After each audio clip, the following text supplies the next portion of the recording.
అందరికీ నా వందనాలు.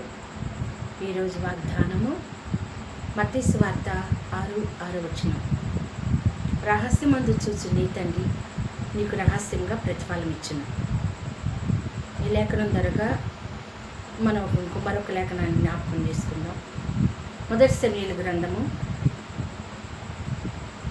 12-13 వచనాలలో మనం చూసుకున్నట్లయితే హన్నా ఏ విధంగా అయితే రహస్యంగా ప్రార్థన చేసుకుంటుంది, సిలోహలోకి వెళ్ళి ఎలా ప్రార్థన చేసుకుంటుందంటే దైవజనుడు పక్కనే ఉన్నాడు.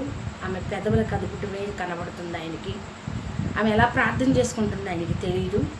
నువ్వు మొత్తురాలవయ్యావా, ద్రాక్షారసం బాగా తాగావా, ఏంటలా ఊగిపోతున్నావు అని చెప్పి దైవజనుడు అడిగినప్పుడు, అయ్యా నేను మొత్తురాలు నవ్వలేదయ్యా, నేను ద్రాక్షారసం తాగలేదయ్యా, నేను మనోదుఖము గల దాననై నేను నా హృదయమును దేవుని సన్నిధిలో కుమ్మరించుకుంటున్నాను అని అన్న దైవజనుడితో విన్నప్పుడు ఆ దైవజనుడు అంటున్నాడు, నువ్వు విన్నవించుకున్నది దేవుడు నీకు దయచేయునుగా కమ్మా అని చెప్పినప్పుడు ఆమె ఆ శుభవచ్చిని విని, అయ్యా నీ నోటి నుంచి ఆ మాట వచ్చింది, నేను కృప పొందిన దానను అని దైవజనుడితో చెప్పినప్పుడు ఆమె విడిచిన కన్నీరంతా, ఆమె బాధ అంతా, ఆమె చేసిన మనమంతా నీ సావుకురాలని మొదటి అధ్యాయము మీరు ఆ అధ్యాయం అంతా మీరు చదవండి.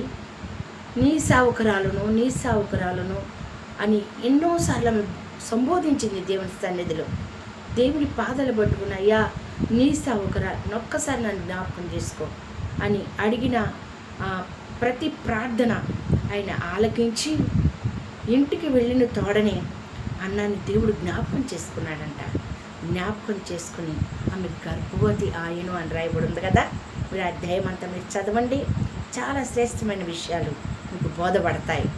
మరి ఏదైతే రహస్యంగా దేవుని సన్నిధిలో ఆమె విన్నవించుకున్నదో, ప్రార్థించిందో, మొరపెట్టిందో, రహస్యంగా దేవుణ్ణి అడిగిందో, రహస్యం ముందు చూచు నీ తండ్రి నీకు ప్రతిఫలం ఇచ్చును. ఆమె గర్భం తెరచాడు, పండంటి మగబిడ్డను సమూయేలుని దేవుడు ఆమెకు అనుగ్రహించాడు. ఏ సమస్యతో నువ్వు ఉన్నావు ఈ ఉదయకాల సంబంధి వాగ్దానం ద్వారాగా నీ హృదయంలో ఉన్న ప్రతి బాధ దినము తొలగించబడాలి.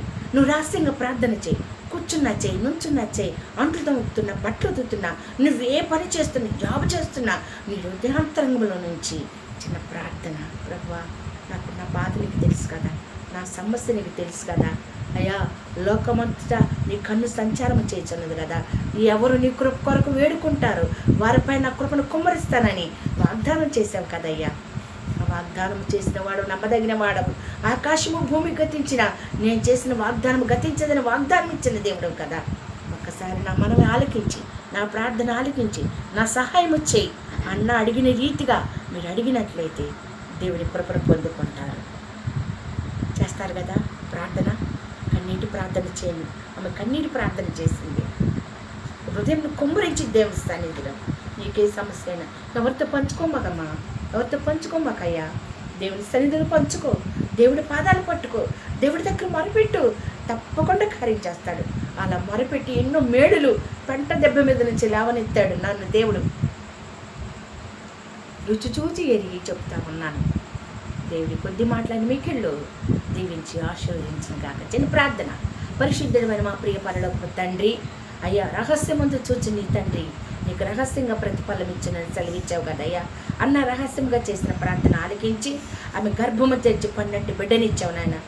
ఈరోజు ఎవరైతే నాయన కుంగిపోతున్నారో, కూలిపోతున్నారో, నాయన బాధపడుతున్నారు నాయన అయ్యా అని ఎవరైతే నా తండ్రి వేదన చెందుతున్నారు వారి ప్రార్థన ఆలకించండి అయ్యా. వారి సహాయం చేయండి నాయన. వారి చేయి మనవల్ని ఆలకించి నాయన వారికి నీ కృపను దయచేయమని యేసు పరిశుద్ధ నామములో ప్రార్థించి అడిగి వేడుకుంటున్నాను పరమ తండ్రి. ఆమేన్.